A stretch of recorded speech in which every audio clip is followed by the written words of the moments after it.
अगर आप यूएस जाने का प्लान कर रहे हैं तो ये वीडियो आपके लिए बेहद ज़रूरी है। हाल ही में यूएस स्टेट डिपार्टमेंट ने 14 जनवरी 2026 को वीज़ा अपॉइंटमेंट वेट टाइम्स को अपडेट किया है। इस वीडियो में आज हम जानेंगे कि B1 B2 टूरिस्ट और बिजनेस वीज़ा के लिए इंतज़ार कितना कम हुआ है, H1B और अदर वर्क वीज़ास के लिए इंतज़ार क्यों बढ़ा है और इंडियंस को इन चेंजेस में किस तरह से सावधानी बरतनी चाहिए। तो चलिए फिर जल्दी से वीडियो को स्टार्ट कर देते हैं। हाय, मेरा नाम है वर्षा दुबे और आप जो देख रहे हैं NBT टेक एड पर। सबसे पहले बात करते हैं B1 B2 वीज़ा की। ये वीज़ाज उन लोगों के लिए हैं जो यूएस विजिट, टूरिज्म या शॉर्ट बिजनेस के लिए जा रहे हैं। हैदराबाद और न्यू दिल्ली में इनका एवरेज वेट टाइम थोड़ा घटा है। चेन्नई में ड्रामेटिक रिडक्शन हुआ है। वहाँ B1 B2 वीज़ा का एवरेज वेट टाइम सिर्फ 1.5 महीने रह गया है। इसका मतलब ये है कि अगर आप चेन्नई से यूएस जाना चाहते हैं तो इंटरव्यू जल्दी मिल सकता है। हैदराबाद में नेक्स्ट अवेलेबल अपॉइंटमेंट 4 महीने में है और दिल्ली में 8 महीने में। दूसरी तरफ H1B और अदर वर्क वीजा कैटेगरीज जैसे HLOPQ के वेट टाइम्स बढ़ गए हैं। खासकर चेन्नई में इनका नेक्स्ट अवेलेबल अपॉइंटमेंट अब 3 महीने के लिए शेड्यूल हुआ है।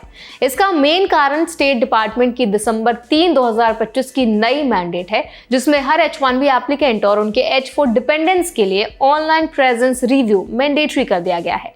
इसका मतलब है कि हर कैंडिडेट की ऑनलाइन हिस्ट्री, रिकॉर्ड्स और एलिजिबिलिटी केयरफुली चेक की जाएगी, जिससे प्रोसेस थोड़ा लंबा हो गया है। इसके अलावा FMJ वीज़ा के लिए स्टूडेंट और एक्सचेंज वीज़ा का इंतजार भी अलग है। चेन्नई में नेक्स्ट अवेलेबल अपॉइंटमेंट सिर्फ 1 महीना है, हैदराबाद में 2 महीने और न्यू दिल्ली में 1 महीना। इस तरह स्टूडेंट्स के लिए सिचुएशन ज़्यादा मैनेजेबल है। ग्लोबल कंपैरिजन देखें तो कैनेडियन सिटीज़ में वर्क वीज़ा के लिए सबसे लंबा वेट टाइम है। ओडवा और क्यूबेक में लगभग 6.5 महीने, वैंकूवर में 4.5 महीने का इंतजार है।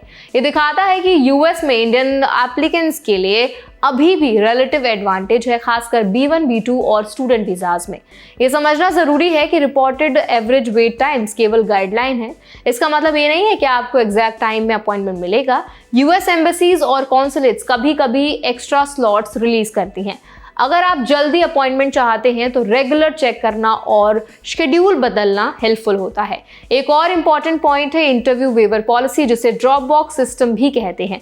पहले कुछ वीजा एप्लीकेंट्स जैसे टेम्पररी वर्कर्स, F1 स्टूडेंट्स और अदर कैटेगरी में इंटरव्यू वेव हो सकता था, लेकिन अब ये पॉलिसी विड्रॉ हो चुकी है। इसका मतलब है कि अब सभी एप्लीकेंट्स को मैंडेटरी इंटरव्यू अटेंड करना होगा। 18 सितंबर 2025 से अपडेटेड पॉलिसी इफेक्टिव हुई है और अक्टूबर 1 से एनफोर्स भी हो गई है। इंडियंस के लिए कुछ प्रैक्टिकल टिप्स हैं। इंटरव्यू अपॉइंटमेंट जल्दी लें क्योंकि स्लॉट्स जल्दी फिल होते हैं। अगर DS 160 एप्लीकेशन सबमिट कर चुके हैं तो अपॉइंटमेंट कैलेंडर रेगुलरली चेक करें। कभी कभी कैंसिलेशंस के स्लॉट्स मिल जाते हैं।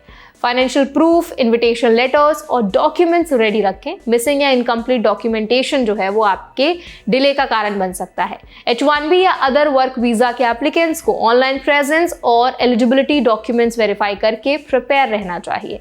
इंटरव्यू वेवर अब नहीं है, इसीलिए सभी को पर्सनल इंटरव्यू के लिए रेडी रहना चाहिए। तो इस वीडियो से आप समझ सकते हैं कि यूएस वीज़ा प्रोसेस में फ्लेक्सिबिलिटी और डिलेज दोनों होते रहते हैं। B1 B2 में थोड़ा फायदा हुआ है, लेकिन H1B और वर्क वीज़ाज के एप्लीकेंट्स को एक्स्ट्रा टाइम और प्रिपरेशन की ज़रूरत है। इंडियंस को अवेयर रहना चाहिए कि ऑनलाइन प्रेजेंस, एलिजिबिलिटी और डॉक्यूमेंट्स को सही तरीके से तैयार रखें ताकि अप्रूवल की जो स्पीड है वो तेज़ हो सके। तो आई होप ये वीडियो आपके लिए हेल्पफुल रहा होगा। अब इस पूरे वीडियो पर आप क्या ओपिनियन रखते हैं, आपकी क्या राय है, हमें कमेंट्स में ज़रूर बताएं। ऐसे और भी अपडेट्स के लिए, वीडियोस के लिए, इन्फॉर्मेशन के लिए हमारे चैनल NBT टेक एड को भी ज़रूर सब्सक्राइब करें।